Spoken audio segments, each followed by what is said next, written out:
11 বছর বাচ্চার 11 বছরের বাচ্চার আকাম করে বাচ্চা পেড়ো দিয়া দে হেরকো কমি মাদ্রাসা অন বেজাল লাগছিনি এখন আসল নকর ফাইন্ড আউট আপনারাই করে দেন নাম দে তৌহিদি যৌনতা যারা মাজার ভাঙ্গে হেরক তৌহিদি যৌনতা যারা মাজার ভাঙ্গে না হেরক আমরা তৌহিদি যৌনতা অন যারা কমি মাদ্রাসাতে হেরক কমি মাদ্রাসাতে আমি কিতাব পড়াই আমাদের 11 বছর বাচ্চার 11 বছরের বাচ্চার আকাম করে বাচ্চা পেড়ো দিয়া দে হেরকো কমি মাদ্রাসা অন বেজাল লাগছিনি এখন আসল নকর ফাইন্ড আউট আপনারাই করে দেন যেগুলো তো অপ্রীতিকর কাজ হয় এই সমস্ত শিক্ষক গুলারে বেদ দিয়ে ফিরাই ভাত করতে ডিল মাইরা মারেন কথা কোন ঠিক না বেটি আমরা গেলাম ফারতাম যাই মাদ্রাসা ভাঙতাম আমরা তুঙ্গুর মতন এত অভদ্র না কথা বলেন ঠিক না বেটি আল্লাহর ওই মাদার মাংস 97টা বিচার একটা একটা হইব আল্লামা শহীদ ফারুকের বিচার এইদিকে যারা হত্যা করছে বিচার হইব মাওলানা রইসুদ্দিনের হত্যাকারীদের বিচার এই দেশে হবে ইনশাআল্লাহ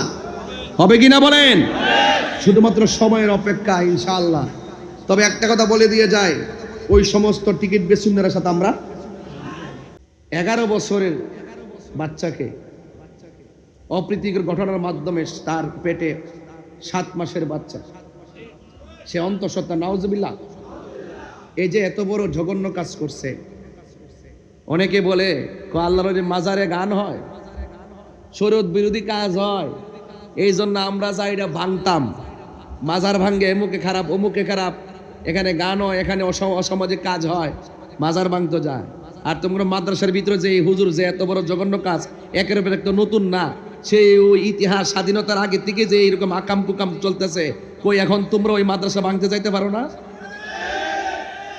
এখন ঘুমাই রইছো কেন মৌলবীরা ইসলামের স্লোগান দিয়ে যে রাজপথ গরম করো এখন তোমরা কোথায় ঘুমাই রইছো কোথায় ঘুমাই রইছো আমরা বারবার বলছি যদি কোনো মাজারে অসামাজিক কাজ হয় আমরা ওই অসামাজিক কাজকে প্রতিরোধ করব আল্লাহর ওলির মাজারে আক্রমণ করা যাবে না এখন তোমাদের মাদ্রাসায় যে এরকম অপ্রীতিকর ঘটনা হয় একের পর এক যে অসামাজিক কাজগুলো হচ্ছে এখন তোমরা কি মাদ্রাসা ভাঙতে পারো না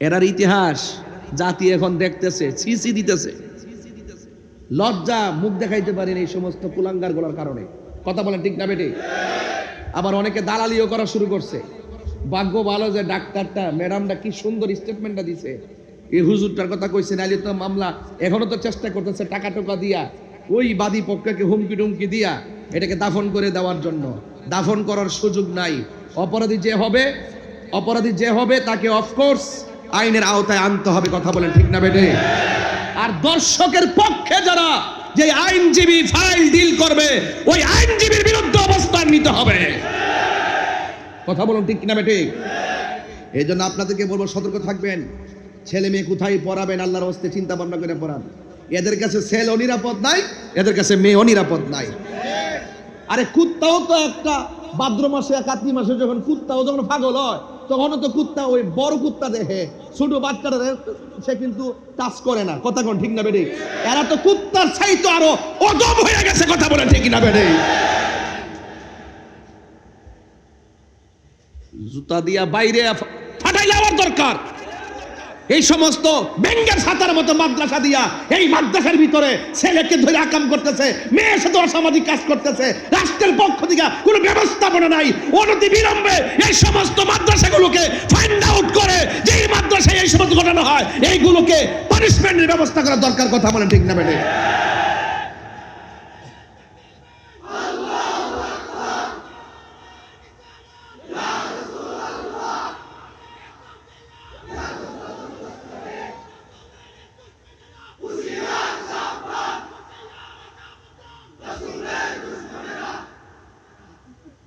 আমার কথা পরিষ্কার আমার কথার মধ্যে কোনো ভাগ যোগ্য নাই কে কি কইব না বলবে এটা শোনার টাইম তাহিরিন নাই এটা পরিষ্কার কথাই আবার সরকার দেখি যে আইসা আসছে ভালো কিছু কিছু মন্ত্রী বসাইছে কয় প্রাইমারি স্কুলে ধর্মীয় শিক্ষক নিয়োগ দেওয়া হবে কওমি মাদ্রাসা থেকে তাদের এলেম খুব ভালো এটা কি বৈষম্য না আর কথা বৈষম্য কিনা বলেন আর এই কথা কন্যা কি লেগা আপনি দল হলে কি হয়েছে আপনি তো সবার উদ্দেশ্যে রাজনীতি করবেন যে বলে তারে কইতেই এই দেশের ভিতরে সত্যিকার ইসলাম, সত্যিকার ধর্ম শিক্ষা, সত্যিকার ভক্তিমূলক শিক্ষা, সত্যিকার প্রেমের শিক্ষা হাকিকতেই আলিয়া মাদ্রাসায় দেওয়া হয়। এখন ওই মাদ্রাসার ভিতরে কিছু আবিজ ঢুকছে, নিবন্ধন আইছে, এখন আর আকীদা যাচাই বাছার সুযোগ নাই। এনটিআরসির মাধ্যমে নিবন্ধন দিয়া দে, যে বুঝে এরও দে, যে বুঝে না আমরা সাথে পড়ার যোগ্যতা নাই হেরাও এনটিআরসিতে দিকে দিকে লিখা কিছু নাম্বার ভা পরে এই যে তালিকা দিয়া এইটারও ভাড়াই দে, পরে খবর লিয়া দিহি এটা দুশ্মনের আসল। কই যাইবেন? শিক্ষা ব্যবস্থা কোথায় নিয়ে ফেলাইতেছে? কওমি মাদ্রাসা নাকি বলে ধর্মীয় শিক্ষা ভালো হয়, ওই ধর্ম শিক্ষা ভালো হয়, মাঝে মাঝে ছাত্র নিয়ে আকামও হয়। একমাত্র এদের বিরুদ্ধে আইনি কোনো অ্যাকশন না থাকার কারণে, তদবিরের কারণে আর স্বজনপ্রীতির কারণে ওই সমস্ত নাজেহালদের বিরুদ্ধে, বিয়াদবদের বিরুদ্ধে আইন না থাকার কারণে ওরা যা মনে চায় তাই করে। কথা বলে ঠিক না বেটে? আমি মাদ্রাসার শিক্ষা ব্যবস্থার বিরুদ্ধে না, একের পর এক ঘটনাগুলো ঘটতেছে কেন? জবাবদিহিতা না থাকার কারণে। কথা বলে ঠিক কিনা? আমি বলছি অপরাধী যে হোক তাকে শাস্তির আওতায় আনতে হবে। আর আমার মা বোনদেরকে বলবো, যে কোনো মাদ্রাসায় মেয়েদেরকে ভর্তি করাবেন না। আপনার মেয়ে আপনার ছেলে অন্য সব জায়গায় নিরাপদ না, নিজে নিয়ে যাইবেন আবার নিজে নিয়ে আসবেন। কোনো ধরনের বাসায় কাউকে রাখছেন তাকে দিয়েও পাঠাবেন না, কোনো কাজের মানুষ রাখছেন তাকে দিয়েও পাঠাবেন না। এখন এমন একটা অবস্থা হয়েছে আপনার সন্তানকে কিডন্যাপ করে। আজকে ঘটনা ঘটছে কি জানেন? ধান নিতে আসেন, অনেক থেকে ধান নেয় না, এক জায়গা থেকে আসছে ধান নেওয়ার জন্য, মালিক পক্ষ তাকে রাখছে, রাখার পরে একদিন বাড়িতে থাকছে, পরের দিন রাত্রিবেলা মালিকরে মাইরা ভিতরে স্বর্ণ গয়না যা আছে তারা লয়ে গেছে। এবার বিশ্বাস করবেন কাকে? এখন কিন্তু আমরা খুব জীবন রিস্কের মধ্যে আছি। এই মব ভায়োলেন্স এই 2 বছরে যেভাবে বৃদ্ধি পেয়েছে, এগুলো আগে ছিল না। এগুলো কিন্তু এখন কেউ কাউকে মেরে ফেলাটাকে কিছুই মনে করে না। এদের লাগাম ধরতে হবে, অপরাধের বিরুদ্ধে আইন লাগবে, শাস্তি লাগবে। কথা বলেন ঠিক না বেঠে? আর দিল যদি নরম করতে চান, অন্তর যদি শুদ্ধ করতে চান, তাইলে আল্লাহর ওলিদের দরবারে যান।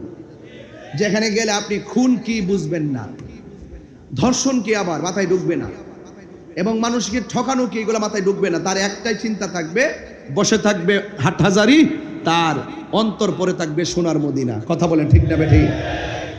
আল্লাহর ওলিদের দরবারে খাজা গরিবে নওয়াজ, তিনি এই ভারতবর্ষে এসেছিলেন বলেই তো এই জায়গা আলোকিত। কথা বলেন না কেন? আজকে আমরা খাজার বাবা শান যখন গায়, তখন তারা গাজা বাবা বলে। নাউজুবিল্লাহ কর না কেন? তারা তো নামই শুনতে পারে না, শুধুমাত্র বেতের বাড়ি খাইব দেখা শুধুমাত্র মঈনুদ্দিন চিশতি রহমাতুল্লাহ কি কিছু মানে, আর নাইলে মানতো না। ওরা দেখছেন না আমার নবী পাক সাল্লাল্লাহু আলাইহি ওয়াসাল্লামের রোজা মুবারক পর্যন্ত ভেঙ্গে দেওয়ার ব্যাপারে গোপনে গোপনে ষড়যন্ত্র করে।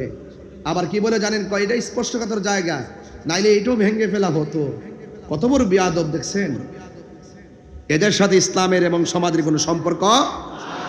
মাথায় রাখবেন, যা বলছি মাথায় রাখবেন। এখন হুজুররা ঘুমাই গেছে গা, চেয়ার পাইছে না, বেহেশতের টিকিট বেচছে মোটামুটি একবারে শুদ্ধ হয়ে গেছে গা। এখন আর সংসদরা 2 মাস 14 দিন গেছে ভাই, একটা লোক কথা কয় না, শুধুমাত্র কেমনে ক্ষমতাটা একটু বাড়াইতে পারবো মৌলবীনি, খালি সেই প্রসেসিং এ ব্যস্ত আছে। তবে মনে রাখো, 1 মাকে শীত যায় না। কথা কি সঠিক না বেঠিক বলেন? আহলে সুন্নাতুল জামাতের 65% কে মাইনাস ফর্মুলা রাখা তোমরা মনে করতেছো তোমরা তেল্লা মাথায় তেল দিয়া বেশি দিন টেকসই হয়ে যাবে গা।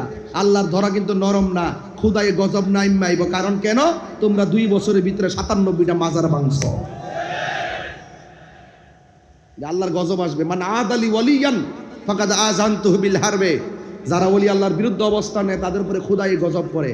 আসতেছে কেবল ক্ষেতের ইটা ক্ষেত ভাঙবে ইনশাআল্লাহ, আমি দেখে যাব। খাজা গরিবে নওয়াজের আব্বার নাম কি মনে আছে আপনাদের? মোহাম্মদ গিয়াসউদ্দিন। আমার নামটা কি? তাহলে আমার আম্মা খুব বুদ্ধিগিরা নামটা রাখছে না? আলহামদুলিল্লাহ। কোনটা কি লেগে একটা তাবাররুক তো আছে, তাকাসসুস যেহেতু আমি গিয়াসউদ্দিন, একটা হিসাব নিকাশ তো। তা আমি যার ওয়াজ করতেছি, যদি ওনার আব্বাজানকে স্মরণ না করি, এটা হক আদায় হবে না। সিন্নি খাইলা কার দ্বারা মোল্লা চিনলা না। হ্যাঁ, গাছের গোড়ায় আপনি সন্তান এলএলবি পাস করতে পারেন, আপনি আইনজীবী হতে পারেন, আপনার বাবা কৃষক হতে পারে, কিন্তু আপনার কাছে আপনার বাবা অনেক সম্মানী। কথা বলে ঠিক না বেঠে? আমার পরিষ্কার কথা আর কি, এই জন্য আমি স্মরণ করলাম। অবশ্যই তিনি মাদার জাতুনি, অবশ্যই সম্মান, কিন্তু বাবাকে তো মনে রাখতে হবে। বাবার নাম হলো হযরত গিয়াসউদ্দিন রহমাতুল্লাহ আলাইহি। ওনার আম্মা জান হলো উম্মুল ওয়ারা। উম্মুল ওয়ারা, আল্লাহু আকবার বলবেন না? ওনার আব্বা আম্মা দুনিয়ার থেকে বিদায় হয়ে গেছে।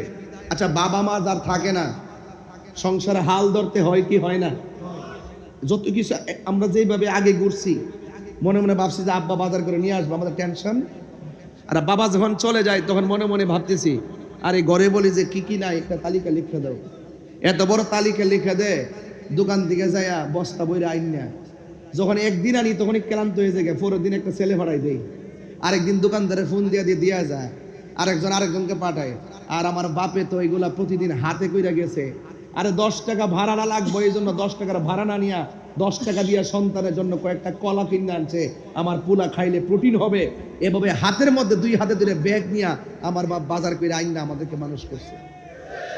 এটা কি ভুল গেলে চলবো? আর এটা বললে কি আমার লজ্জার কোনো ব্যাপার আছে?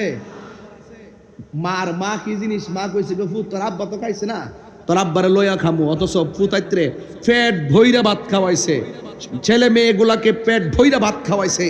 খবর নিয়ে দেখলাম পাতিলের ভিতরে আর খাবার। এটার নাম মা বাপ। এই জন্য আমি মা বাপকে স্মরণ করলাম। আলহামদুলিল্লাহ, জোরে গণ।